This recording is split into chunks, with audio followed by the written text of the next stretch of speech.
Hey, everybody. Welcome back to another episode of Built Like This podcast. I'm your host, Maxine. We're on episode 322. Yes, I'm wearing a house dress. Okay, call me Auntie. Auntie. First of all, this is super comfy. I understand now my mother and all the aunties and just the older women in my life who wore this in the house, outside of the house, but like in their backyard.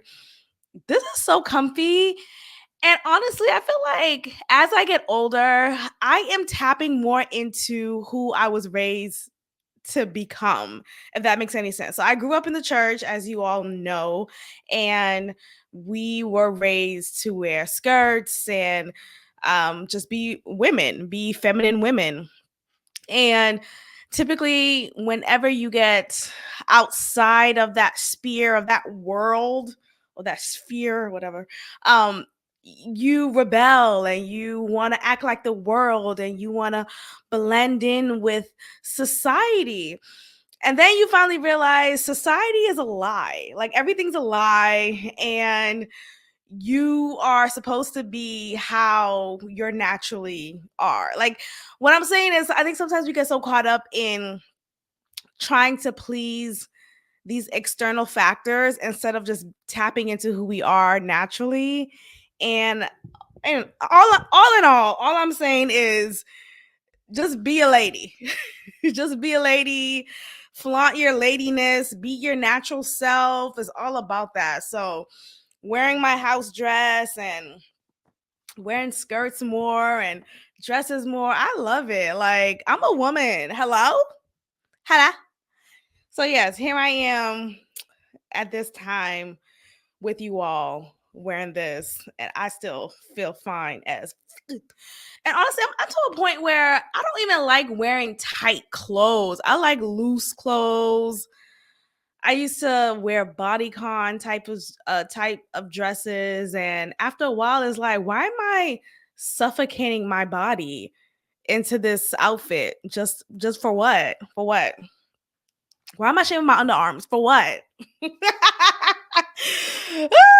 Okay, no, I still get it, waxed off, but sometimes no, you're gonna see a little, little stub, a little stub. All right. Anyway, I hope you all are doing well. Speaking of underarms and stubs, Camille Winbush, who is that? The girl from the Bernie Mac show. Okay, the dark skinned girl from the Bernie Mac show who was seen as the object of desire in the show for her age range. I remember watching that show growing up. She was like portrayed as this like the cute girl, this not sex because she was underage, but like she was seen as the cute daughter. Like you know how in Family Matters, Lisa, she was seen as the most attractive woman or young woman on the show. She was the object of desire for Urkel. So in this case with the Bernie Mac show, Camille Winbush, and what was her name on the show? She was the object of desire. Just that's how she was portrayed on the show. Anyway, she has decided to do OnlyFans. She has decided to do OnlyFans, and there's a lot of criticism that she's experiencing because of this. And here's the thing. Yeah, her name is Vanessa on the show. Yeah, Vanessa. Okay. So look, yes, it's frowned upon, but it's also understandable. But then I feel like it's a lot of things all at once because there was a comment that she said, like, the Bernie Mac show checks, they're dried up. Like, why would you expect for me to still be living off of a show that has since been off air in almost 30, like it's been a long time, not 30 years, but in over 20 years for sure, it's been off air. So though she has a point, I still don't think that that is the best route to go when it comes to child stars or stars who, were once on a syndicated talk show or just show in general. I think sometimes we make these excuses thinking this is my this is the only way I need. This is the only way I can, make it out in this world. But I was watching another podcast today and they said the average someone makes on OnlyFans is between 180 and $200 a month. Okay, let me say that again. How much OnlyFans make? Okay. It says difficult to get exact numbers on how much OnlyFans creators make because of the site's private business model and paywalls. However, on average, an OnlyFans account earns $220 per month. Some creators claim to make much more than this. Remember when Black China, well, she goes by Angela White now, but she was just coming out and saying she's making like millions a month. And even at that time, before she had this like come to Jesus moment or lifestyle change, whatever it is, God bless, she was claiming this. She was claiming that she was making so much money every month. And look, I can't confirm nor deny, but I just have a hard time believing that is the case. I really don't think it's true. And in this case, what it says here, according to AI overview on Google, OnlyFans makes $220 per month. Okay. And I think sometimes we think, oh, I'm gonna make a good 6 figures instantly. This pussy's gonna make 6 figures instantly. Huh? How? The site is already overly saturated with an abundance of pussies. Like, you know what I mean? So the point is, you're not so spectacular than you realize for people to allow this amount of money to be made on this account. I just don't think it's true. And I think because we do live in a society in which you have these so-called celebrities, so-called A-listers, B-listers, who are going towards the same platforms that us regular creators are at. Let's talk about that, because I kind of have a gripe when it comes to that. Because sometimes I will listen to Godfrey's podcast, the comedian. And I have to say the comedian because I know a Godfrey in real life, so I just want to differentiate. But anyway, so he will always kind of complain about people suddenly creating podcasts. And he will also complain about people suddenly deciding to do stand-up comedy, right? And what I don't like about that is he has this gatekeeping attitude when it comes to it. And I think it comes from a place of insecurity. He will always talk about how he's just getting gypped from roles or not being given the credit that he deserves. And he is funny. Don't get me wrong, he is very funny. But his attitude kind of stinks. Let's be honest here. If complaining was a job, if complaining about the white man this, the white man that, and not even just that, if complaining about why am I not being, if complaining was a person, that's Godfrey. That's Godfrey. And look, I do like it. Don't get me wrong. I've supported him. I've gone to his show one time when he was in Houston a few years ago. And this was recent because I've only been in Houston for going on 5 years now. So within those 5 years, I've seen him here in Houston. So I've supported him in that way. I support him through watching his YouTube videos, with his podcast and being subscribed. Like, I'm a supporter, but I still could call a spade a spade. So I'm saying this to say, I just don't appreciate the gatekeeping attitude that he would portray when it comes to the avenues that he's in. And the reason why I have an issue with that is he's already a stand-up comedian. He's already an established comedian. And like, you should just be confident in that. You should just be happy in that.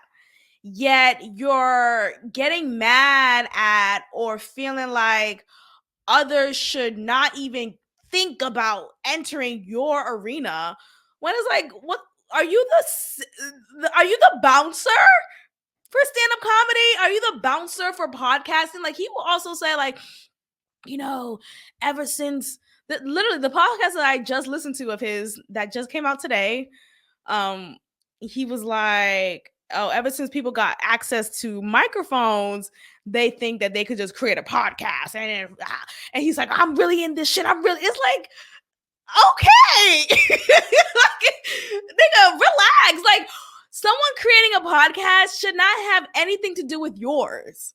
You see what I'm saying? Like, someone making a stab at a hobby, and it happens to be podcast or it happens to be stand-up comedy, and then they realize, oh, this is something really cool. I'm actually liking this. I'm gonna lean into it some more. Stop like kicking them for that. Or if they decide that this is not the avenue that they want to continue to pursue, stop kicking them for that either. Like, I think we should have the agency to decide after trying something out that, hey, this is no longer for me. I don't see myself doing this anymore. I thought I liked it, but I don't. I tried it out. It's not for me. And then discontinue, or the opposite. Either way, let people do whatever the fuck they want to do, and stop gatekeeping as if you're the master of this damn field. It's an art form.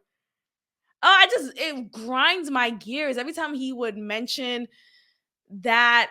And he mentions it a lot on his podcast. And I'm not here to like shit on him. Again, I do support him in the ways that I've have and the ways that I continue to support him by always, most of the time, I'm watching his episodes. I'm not necessarily always tuned in, but it's pretty entertaining. So nonetheless, it's good, but that just really grinds my gears. Anyway, I bring that up because for someone like him who already has a following, who already has like this like established name in the industry, I think, podcasting, yes, is a lot of work, but he already kind of has that backing. As for someone like me, not to compare, not to be like him, but for someone like me, it's continuously creating and finding ways to be marketable and be creative and be strategic, and not having the necessarily backing that someone like him may have.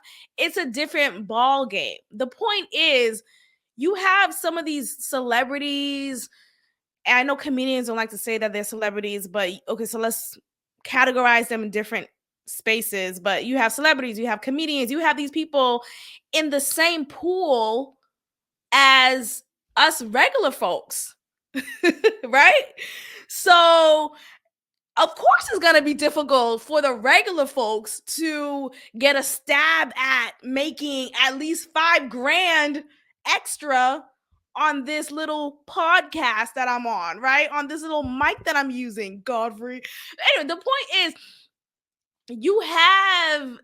there's an added layer there, and it makes it a little bit more difficult. So when you think about OnlyFans and this impression that is sometimes concocted to us that, oh, you can make a good buck off of it. If you just show some ass, show some titties, you can make a good buck. that is not always the case. It's not. Maybe you could be very strategic and creative. People like to see like raunchy things like, ooh, a teacher being naughty in the classroom, some shit like that. Sure, maybe some people would be more tuned into that than just someone who's at their house deciding to show a little nip.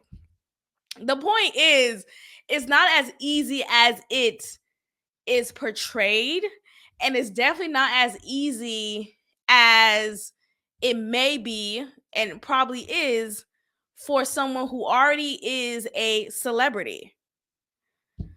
Anyway, so Vanessa, what's her name? Winbush. Let me say it again. Yeah, Winbush is on OnlyFans. And of course, your girl gotta check it out. It's like the thing with OnlyFans is I'm not really committed enough to like not just create an account or a profile, but attach my payment method onto it, because it's like, oh, you know what I mean? And what I've learned about being online, a lot of these pages are fake, you guys. A lot of these pages are AI, artificially inseminated. No, I don't think it's inseminated part. Is it that the I part? I don't know. The point is, a lot of these pages are fake. I remember, okay, I was on OnlyFans perusing, just kind of like, what's going on in this side of the world, right? And I came across this woman, not a girl. Let me be very careful with my word choice here. I came across this woman, and she's like doing these like funny dance moves, and she's like wearing specific clothing, trying to appear sexy, but she's not fully nude, but she's like kind of halfway there, but nothing's necessarily showing yet. But I noticed her background looks like she's in a classroom, but you could tell she's not in a classroom for real. Like, you could tell the background's fake. It's a green screen in the back, but her face looked odd. Like, it didn't look like an actual flesh and bone human being. You see what I'm saying? Like, these people that you're looking at online are not actually people. And look, if you're okay with that, then cool. I know some people who actually, Godfrey himself, he talked about how, not only he talked about it, I think I came across someone on my Instagram, because I like to like just, what's it? Doom scroll and doom, whatever they say. But you know how you just scroll endlessly, like, oh, this is, tap, tap, nothing, keep going, whatever.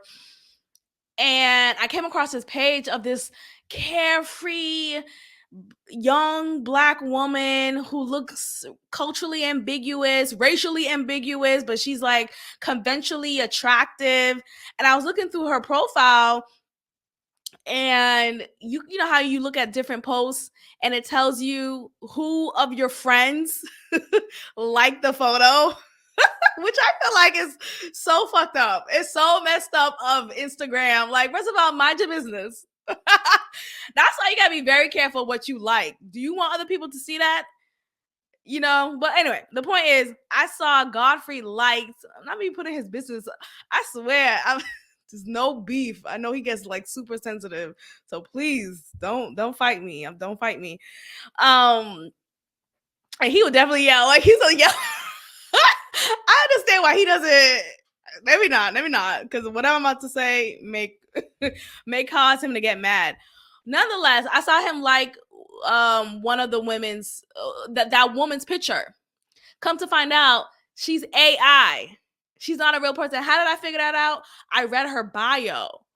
And I think there's a law, some type of policy that was passed recently that said you have to say you're AI unless you're willing to pay a fee or, whatever. Like, the point is, an AI generated photo or account has to be identified as such. Whether you read the fine print or not, that's on you.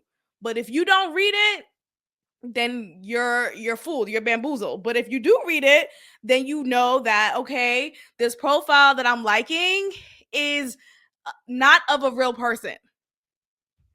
So there's that. And I remember watching Ashley Madison, that Netflix documentary of the website, Ashley Madison, that is known for encouraging illicit affairs and life is short, have an affair. That's literally a tagline. So be it. A lot of the guys who would sign up, create an account, and plug in their payment method and engage with different women, come to find out those women that they're engaged with are AI.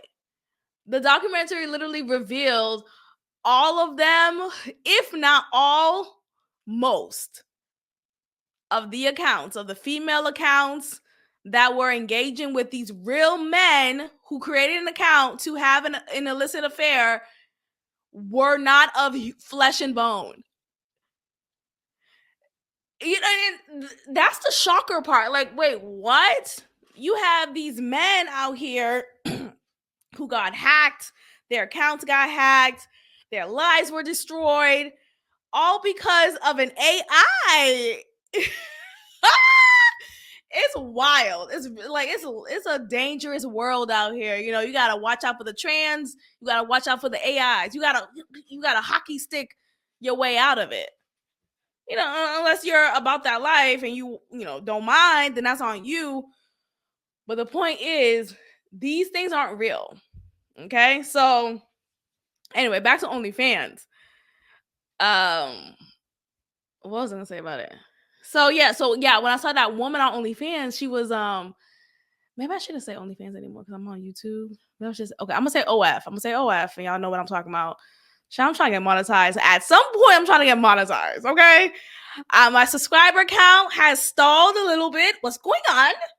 So if you're listening and you are entertained and you're liking this, go ahead and click that subscribe button on YouTube, please, please and thank you. Anyway, so yeah, so she was like dancing, whatever. The background was clearly a green screen. It made it seem like she was in a classroom, which feeds to a fetish that some people have about being in classrooms. Child, okay. And she wasn't a real person. Like her face wasn't really moving. Like it was just like this same like a non-playing an NPC. She was a non-playing character. The point is, you have all of this and you think your regular girl who works a 9 to 5 creating an OnlyFans, an OF is going to get her out of her 9 to 5 and get her into a life of luxury. It's not as simple, if at all, as we think. Online social media makes us think that things are so easy. All you need to do is create an account. All you need to do is post like this.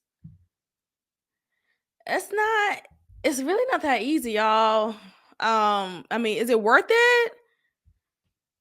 You know, maybe you got to start off slow, get that 200 a month going, but that whole time, the price you're paying is having your ass and titties on the internet forever until finally it may seemingly be worth it when you make much more than 200 a month. Maybe you make 2,000 a month and it kicks up. But even that's still lowball. Like, come on. A regular 9 to 5 make much more than 2,000 a month.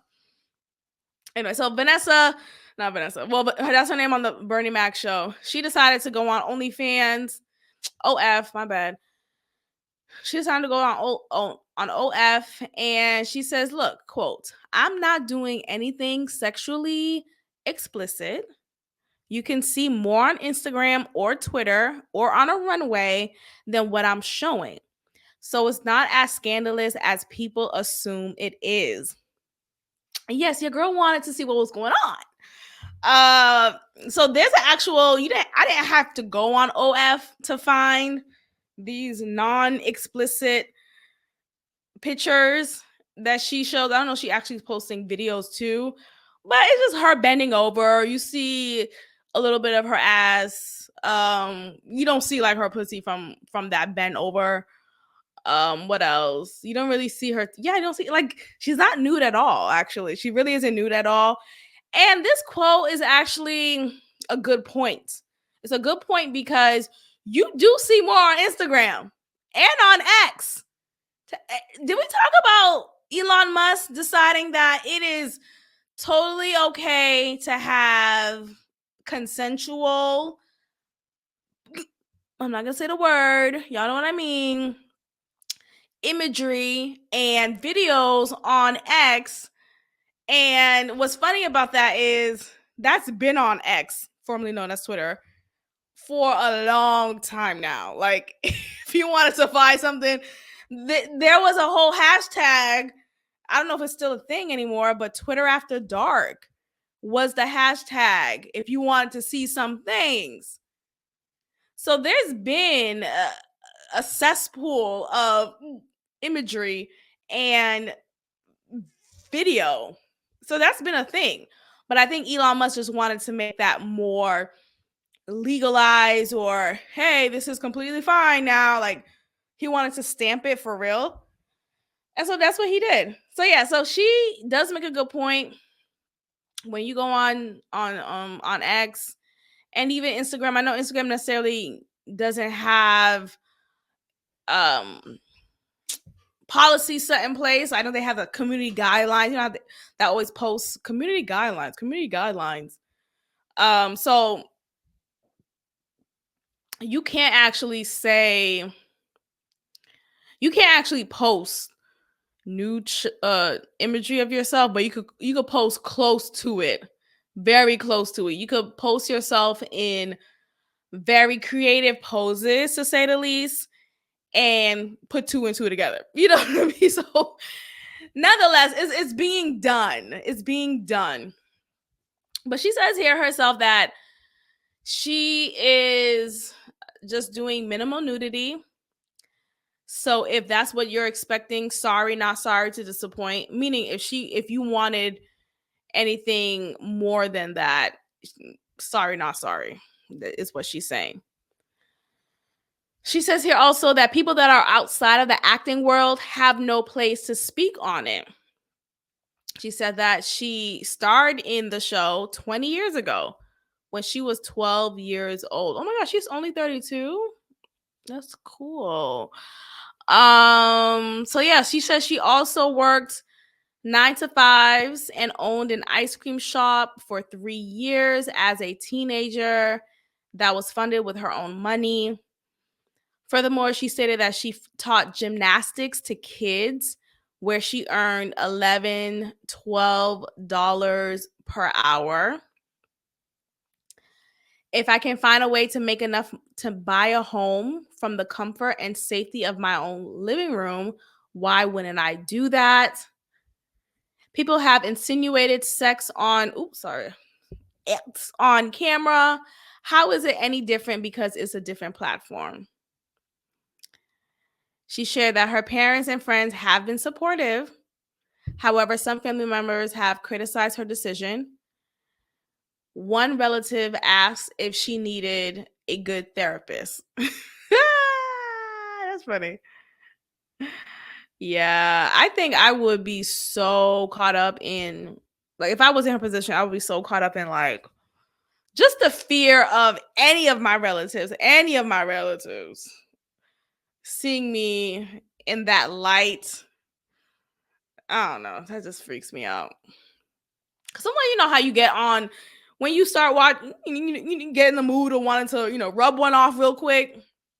You find yourself in a cesspool of different content. And then you come across a content of me. Isn't that like a fear of you?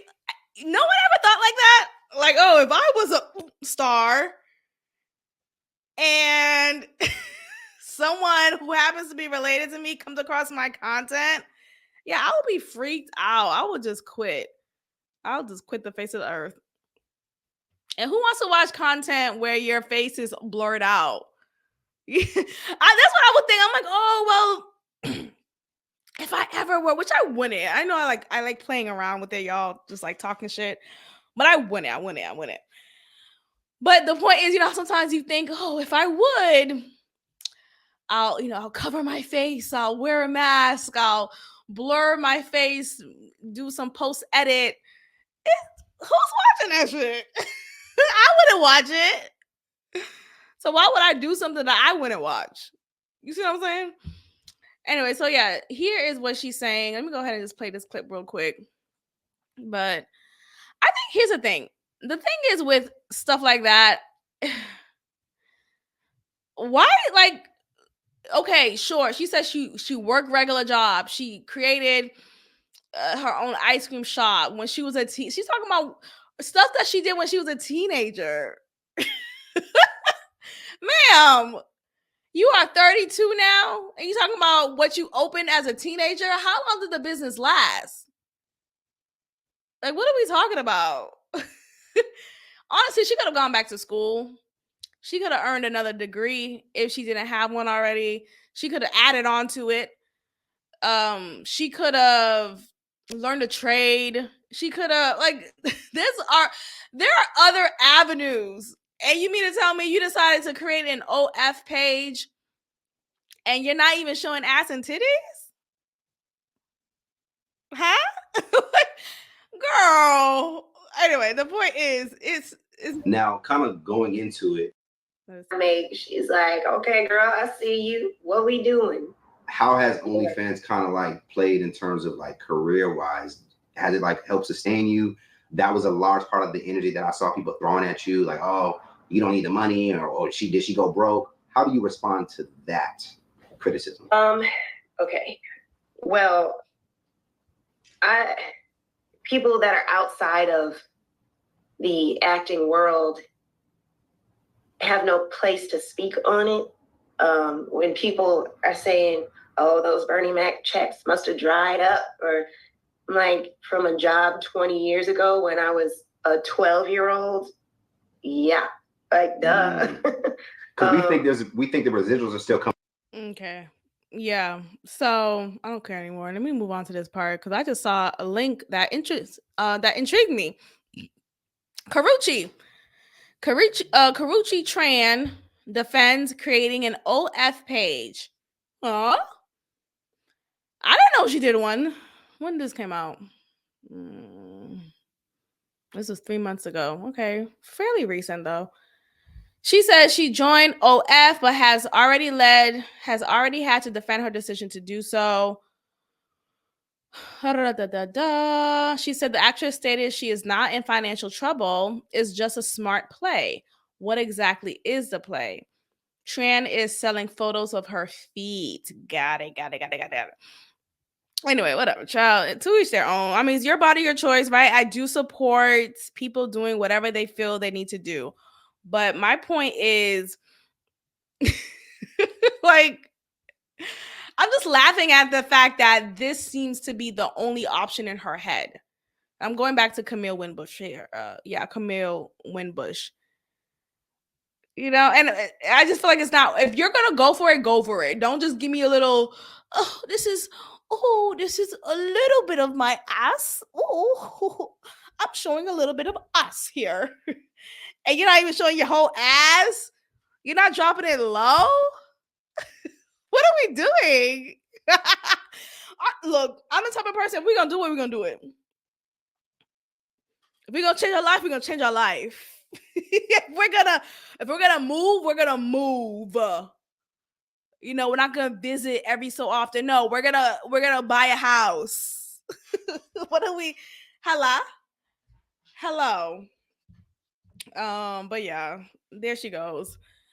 But what I do want to talk about, you know, I mentioned it earlier. I don't know. I feel like with these celebrities or just any one of them, I don't know if y'all could hear that. I have a little fan here. Even though I have AC, obviously, I feel like it just feels much warmer in this room. I hope it's not coming across on the show. Let me put it on one. Okay. Oh my God. The ghetto. No, this was good. Okay, I'm gonna leave this here. Anyway, I just want to understand why these celebrities, these A-listers, B-listers, I don't care what list you're in. If you have been on TV, on a show, you should not be infiltrating these creator spaces that us common folks are trying to make money off of. Like, you're taking the money away from us. You're taking the opportunities away from us, Tia Mori. I mean, no, that's a lack mindset to have. I get that. I'm just saying. The point is, it's just so odd to me that these very people who you see on TV who has had several shows. I'm talking beyond Camille Winbush. I'm talking beyond her. But you see examples of these celebrities on the same platform as you trying to make it. So what's really going on in this world? Like, who's really made it or not? Like, why do you also have a podcast? I'm sounding like Godfrey. Am I gatekeeping the culture? No, I just find it quite ironic. But I think this is just a reminder that really not everything that glitter is gold. And this impression of these celebrities who seem to be on jets and on red carpets and wearing the nicest fashions, they're broke. They're broke just like you. They're broke just like me. I'm not broke. I'm not broke. I rebuke that in the name of Jesus. But they're struggling too. They're trying to figure it out too. So pick your head up. At least you have consistent health insurance. At least we have a retirement plan. At least we have settlements in order. And not to shit on them, but the point is, I think sometimes we get so caught up in the highlights that we see on social media, which is, look, that's just how social media is set up for us. But it's all a fucking lie. It's all a lie. Speaking of lies, Justin Timberlake got arrested. JT, not the JT we know, as in like JT. Ain't nothing nigga like me. City Girls JT, not her. I'm talking about Justin Timberlake. White boy. He is under arrest, and well, he obviously since been out, but he was arrested due to a DWI. And it's pretty shameful. Let's just be very honest here. It is pretty shameful. Yes, this is the first time we've seen him get arrested or heard of him get arrested for something like this. I don't know if this is his first time arrested in general. And I'm bringing that up to say he's not known in the media with such behavior as this. So this is like a one-time offense that he's had in the public eye, which means he may be excused. People may find reasons to excuse him and say, look, he's a good kid, even though he's like in his 50s now. But he's a good kid. He knows right from wrong, does he? He just had a late night. Sometimes with these celebrities, they're going through a lot. It's difficult having 2 scheduled concerts in Chicago back to back.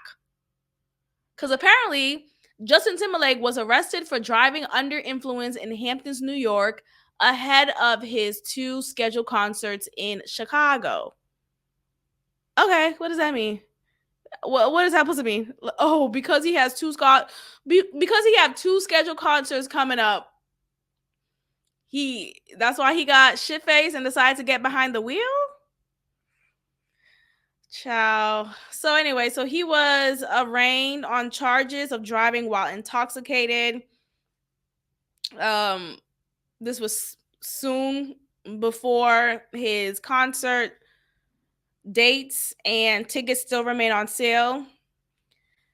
So he got arrested and immediately got bailed out and went back on stage. On stage, he said something like, what he said verbatim, "It's been a tough week for me. It's been a tough week for me." The selfish singer, see how this article wrote that? That's very funny, was apprehended by police in the Hamptons at 12:37 a.m. Tuesday, according to a press release. And this took place in Hamptons, about 100 miles east of New York City. He was pulled over in his 2025 BMW. That car's not even out yet. After failing to stop at a stop sign and maintain his lane of travel. Upon investigation, it was determined that Mr. Timberlake was operating his vehicle in an intoxicating position, according to the Sag Harbor Village Police Department. Now, what's disappointing about this is the obvious. The obvious being you are aware that you're you're intoxicated. You know you're not in your right mind. Whatever you did to not get in your right mind, that's whatever you did. But you are aware of that at the very least. And he's a celebrity, right? He has access to plenty of vehicles that can be driven for him to get to where he needs to go. He could call someone, he could get a chauffeur. He could get a Lyft or Uber, and I guess he's Justin Timberlake, and he probably doesn't want his, but he could call. He can figure it out. Cut it out. Was he out there by himself? Was he with somebody? Where was Jessica Biel? Where's his wife? Where's Britney Spears? At least get her. It says here, Timberlake told police he had one martini. Okay. The singer was held overnight following his arrest and was released without bail following his Tuesday morning arraignment. Timberlake didn't submit to an alcohol test, but hold on, it was beyond one martini, because if one martini did that to you, then sir, you should not be drinking, because why are you that much a weakling? As a man. But let me see if I can find it, because I know I saved something about this, and I have it on my Twitter. But from what I remember, it was beyond just one martini. It was some coke. I don't want to say fentanyl, but it was some coke. It was more than that. The point is, you should know better. You should know better. Should have did better, and there's really no excuse for it. It's pretty bad. And I'm sorry that let me show this picture. This is so funny to me. Okay, I just found something else that I want to show you guys, but it's related to what we're talking about. So we are on the same track. No worries here. So I'm sharing my screen. Again, make sure you are following this on our YouTube page so you see what I'm talking about. So this young cop here, he is the one who arrested Justin Timberlake. This cop did not know who JT was. So I don't know if Justin Timberlake played the whole, do you know who I am? I'm Justin Timberlake. You know what I mean? I don't think he did that, or I don't know if he did do that. Nonetheless, this is the cop who arrested him. This is the redhead. He looked kind of fun too, actually. Hello? This is the redhead who arrested him, who looks like he's 23, like he is in his first year of being a cop. And he slammed good, like he slammed gold, or whatever that phrase is. Anyway, the point is, he didn't give a F. And I think had it been maybe someone in his 40s, late 30s, at the very least, that cop not necessarily would have told him get out of here, but maybe when they have made it as publicly known, maybe he would have cut a deal. I'm trying to find where I found that information. Anyway, it was more than one martini, clearly. So yeah, Justin Timberlake was arrested, and Gayle King decided to shoot him bail and say language like, "Oh, he's just a kid. He's just a kid. This is clearly a mistake. Let's not get on him. That's not, he's a really great guy.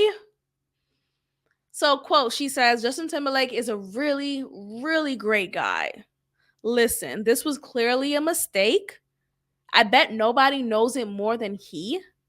He's not an irresponsible person. He's not reckless. He's not careless. Really? Because that act was an example of being careless. That behavior, that decision that he made was reckless and was beyond irresponsible. Thank God he was safe. Thank God everyone else was safe. No one was hurt physically. But his ego, but again, we like to paint this, it's Justin Timberlake.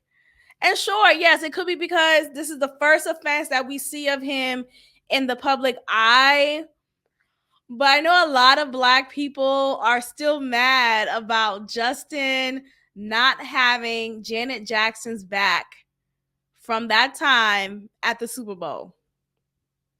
We all love Janet. Janet is beloved in the Black community. When I tell you she's beloved, not just the Black community, but like the Black Caribbean community. Hello? My Haitian parents love some Janet Jackson. Miss Jackson, if you're nasty. I grew up listening to Rhythm Nation by my Haitian parents. That says a lot. So, anyway, Justin Timberlake, I think he eventually did apologize many years later, though. I think I did remember bringing that up one time. I don't know if I'm looking into it right now. But anyway, so she said this, right? So let me go ahead and play this clip real quick for y'all. Because this is so funny to me. Because it's like, okay, ma'am, this grace that you're giving him is reckless. That's what's reckless here. Justin Timberlake is a really, really great guy. Listen, this is clearly a mistake. I bet nobody knows it more than he. A stupid mistake. Exactly. And he knows that. But he's not an irresponsible person. He's not reckless. He's not careless. Clearly, this is not a good thing. He knows that. I love when they stopped Billy Joel and Billy Joel said, wait, not everybody judged at this particular time. But listen, driving drunk, there's never any excuse for that, ever. Yeah. Ever. And it's alleged, right? I mean, at this point. It's alleged. But based on what the officer saw there, it's not good. Justin Timberlake is a really... Dang, everyone on this panel was just sucking his dick. Not the Black guy talking about it's alleged. Nigga, it happened. It happened. It's confirmed. I'm sick of alleged. I'm sick of that word. Ever since Black people learned the word alleged, it's alleged. Ever since Tasha K, it's alleged. It's alleged. No, it happened. It happened. Stop taking away from the story. And then stop dismissing it like, well, we don't know for sure. This can't be our Justin. This can't be our Justin Timberlake. He didn't do this. It's alleged. This can't be him. It was. If the cop is saying it was him, if the DNA saying it was him, if the video proves that this is Justin Timberlake, I'm trying to think of a Justin Timberlake song right now. I'm running blank. Cry Me a River, Justin Timberlake. It's him. What's the alleged for? Well, because we weren't there. Shut up. I see the video. The video's not AI generated. It's not said like in the zeitgeist. No, it's real. And then shortly thereafter, at Justin's show in Chicago, because that's how you say Chicago. You gotta say Chicago. He from Chicago. Hey, Freckles Bay. It's not alleged. It happened. Stop shooting this man bail. This man bail. Anyway, JT. Okay. Kendrick Lamar. I'm Kendrick Lamar. Okay, so he popped out. And showed niggas time and time again. Great show. I love the enthusiasm, the energy, the vibe. I could appreciate a thing for what it is. Enough.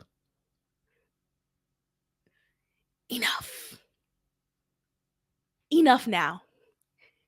Enough. Imagine, I'm not trying to shoot Drake any bail here. I'm just enough. Because not only did this pop-out show happen, not only did he perform that song 5 times. I didn't watch it. I've heard that he did that according to other people who watched it. So I'm taking their word for it. And apparently articles have reported that as well. So he performed it. It's not alleged. Well, he wasn't there. Shut up. Not only did he perform that song 5 times, but he actually is filming a music video for that song. Enough. Hands up. At this point, Drake should come out himself and be like, okay, you won. I don't know if this will stop Kendrick. I don't know if this will make them piece it up and, create a record together. Have they ever made a song together? But at this point, I just want to say, you're mine. Seriously. At this point, enough. What are we talking about? At this, we get it. Certified pedophile, we get it. Oh, what else? We get it. A minor, we get it. Enough. Kendrick Lamar, what's his crew name? FDM, some shit. Catley, Compton, enough. On behalf of Tupac, enough.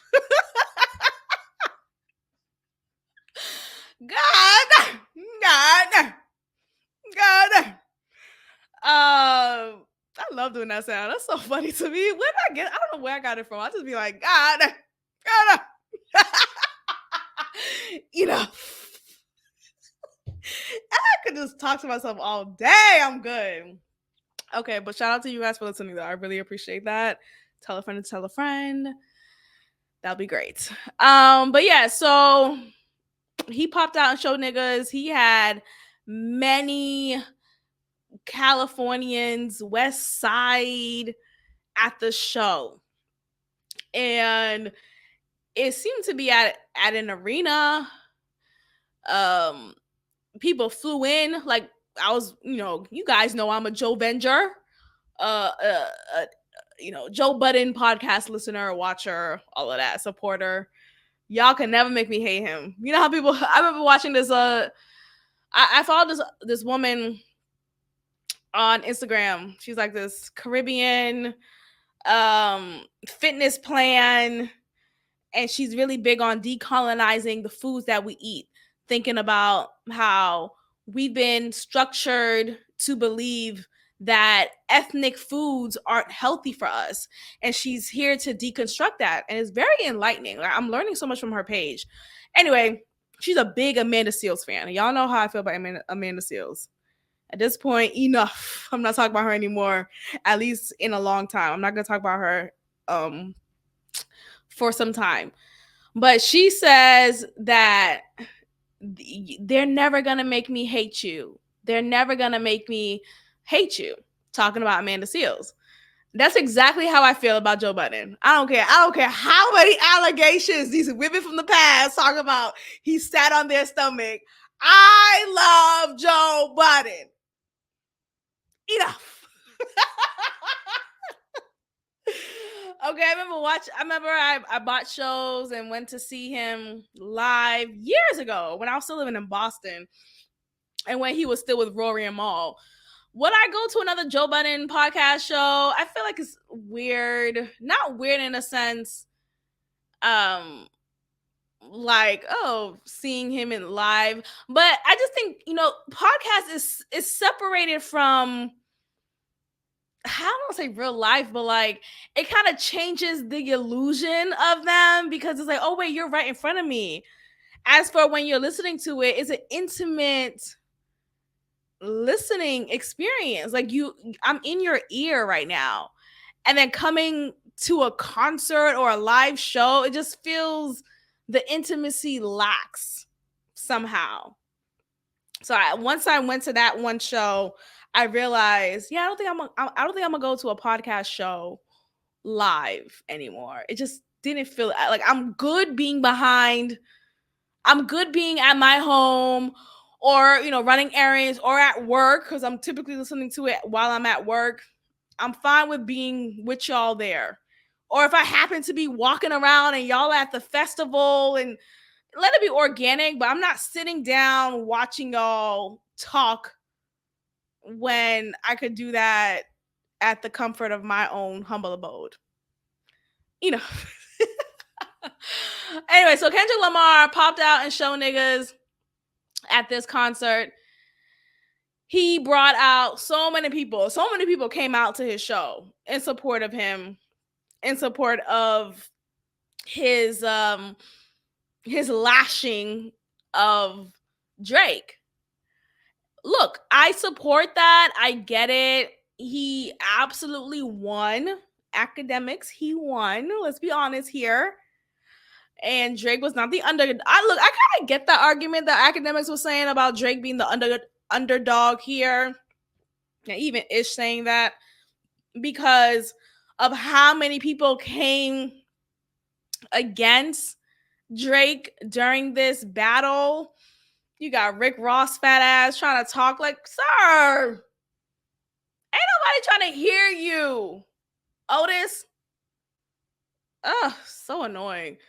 But anyway, so I look, I do get that, but it's not easy to receive that perception of Drake being the underdog, because it's Drake. Everybody knows Drake. Everybody, like, Drake is a family name. Like, my parents would, I think they would, if I would have asked, maybe. And just pray for my dad, y'all. He's going through some health issues. But I'm trying to just push through. So here I am. But yeah, anyway, a lot of people are riding for Drake's downfall. And the reason why I'm saying enough about it, because it does feel nasty in a way. It feels haterish. Like, oh, how dare you be number one for 12 years now, I would say. Like, Drake has been on top since he's been out. He's only ascended since he's been out, since he's been in the music industry. And it wasn't until until he came out while I was in college, while I was in undergrad. And that was just a perfect demographic for his type of music. He really fed to my demographic, and he kind of grew along the years.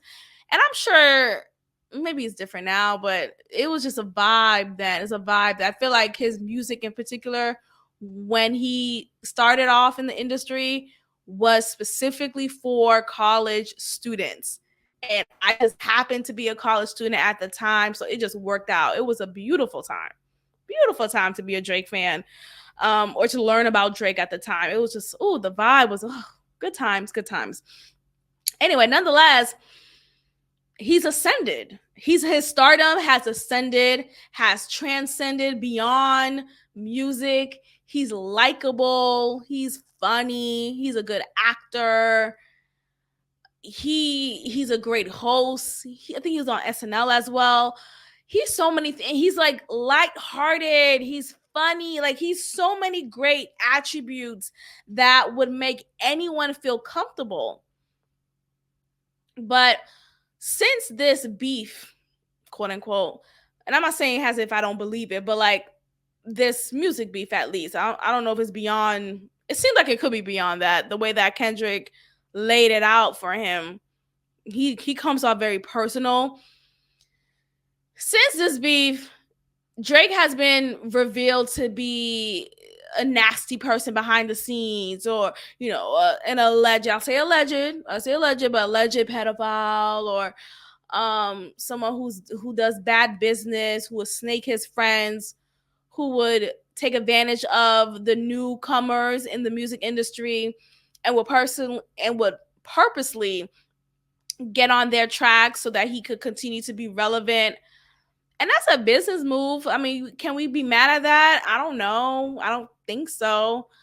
Nonetheless, he's always been that guy. Drake has always been that guy. He has had consistent relevance since the beginning, whether people want to admit it or not. And I think that's a hard pill for Rick Ross, fat ass, to swallow. Let me stop fat shaming him. Anyway, so Kendrick Lamar had this show. It happened on Juneteenth, which is very, very becoming because of how Kendrick Lamar is. He's very pro-Black, we gonna be all right type of guy, which is totally fine. But I guess I couldn't have picked a better date for this. According to this article here, it said the city is back up and all of Los Angeles is definitely outside.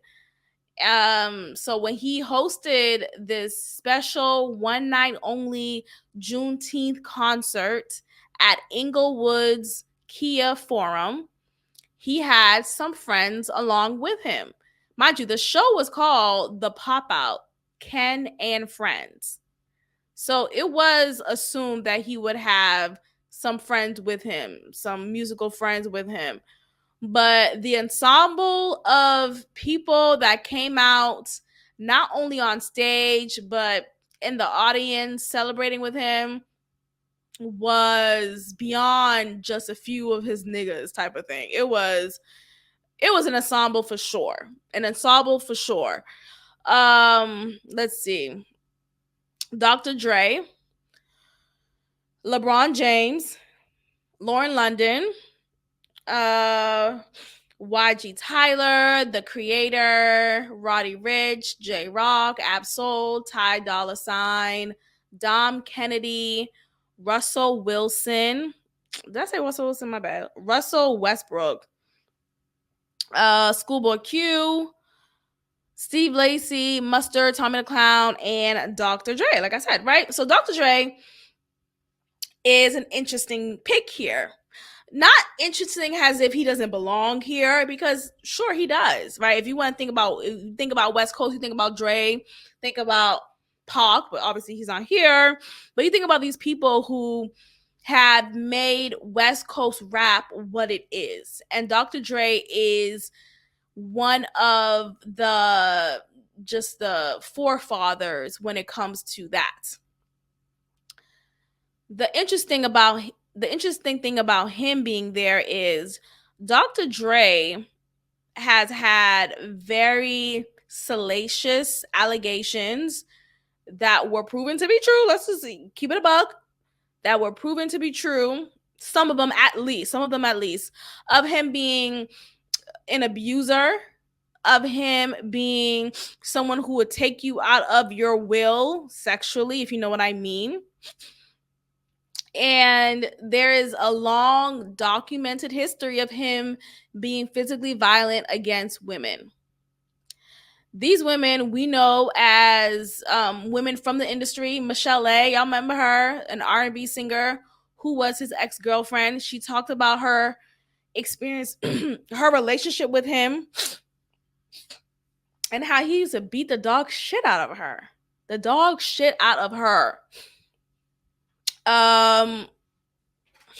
His ex-wife, Nicole Young, also professed the same.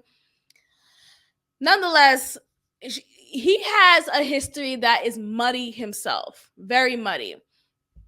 And the irony here is Kendrick calling out Drake for being a certified pedophile, while you have Dr. Dre on the stage with you, dapping you up, rapping his raps, and being in some type of camaraderie in this moment. Yet he has a muddy past. Yet his history is long documented as one of physical violence against women. So I just think we live in a funny society because we pick and choose when we want to be outraged. We pick and choose when we want to wear our moral high horse hat on, or stand on that high ass pedestal that we like to pull out whenever it's convenient. Yet a lot of these, let's be very clear, a lot of these people in the industry are abusive in whatever capacity they have had history or current, right? It could still be happening to this day. They have that. So we want to go against Drake and call him out for his suspicious past behavior of him making relations with women who are just under the age of adults. Do you know what I mean? Because the argument also leads to, well, there are some states that allow, like, the legal age is 17 in Jersey, and New York, I think, is 17. Hold on, let me try to find out. Legal age in New York. Yeah, 17. When someone is legally able to provide consent, it's 17 in New York. And this is even a little bit lower in other areas, like 16. But yeah, 17 is typically the age in more than one state in America. So I'm bringing this to say there's nuance in a lot of these things. And this whole time since I've talked about this Drake and Kendrick battle, I've also come on here and said, look, I don't think Drake is a pedophile. Come on. A pedophile. Y'all know what a pedophile is? Like, that's a heavy accusation to make that is not properly substantiated. And you have a hit song like that is parading and boasting about certified pedophile. What? It's a great song though. It's catchy. It is catchy. And you get a bop from it. The beat is everything. You could dance, you could crip walk. You could do a lot of these things. The point is, Drake really isn't that. I mean, I don't think he is, right? I don't know him personally. I wasn't there. But anyway, the point is, Dr. Dre was on the stage with you, Kendrick. Dr. Dre. What are we saying? But God bless, child. God bless. All right, ladies and gents. Thank you so much for listening. This was great. Thank you for tuning in. If you enjoyed any part of this episode, go ahead and click that subscribe button on YouTube of Built Like This podcast. Also, make sure you are subscribed and following us on Spotify and Apple Podcasts. You're also following this page on Instagram, and you're telling a friend to tell a friend. That would be great. I appreciate that in advance. Thank you so much. And I will check in with you all next time. That last part fucks me up every time. I will check in with you all next time. Goodbye.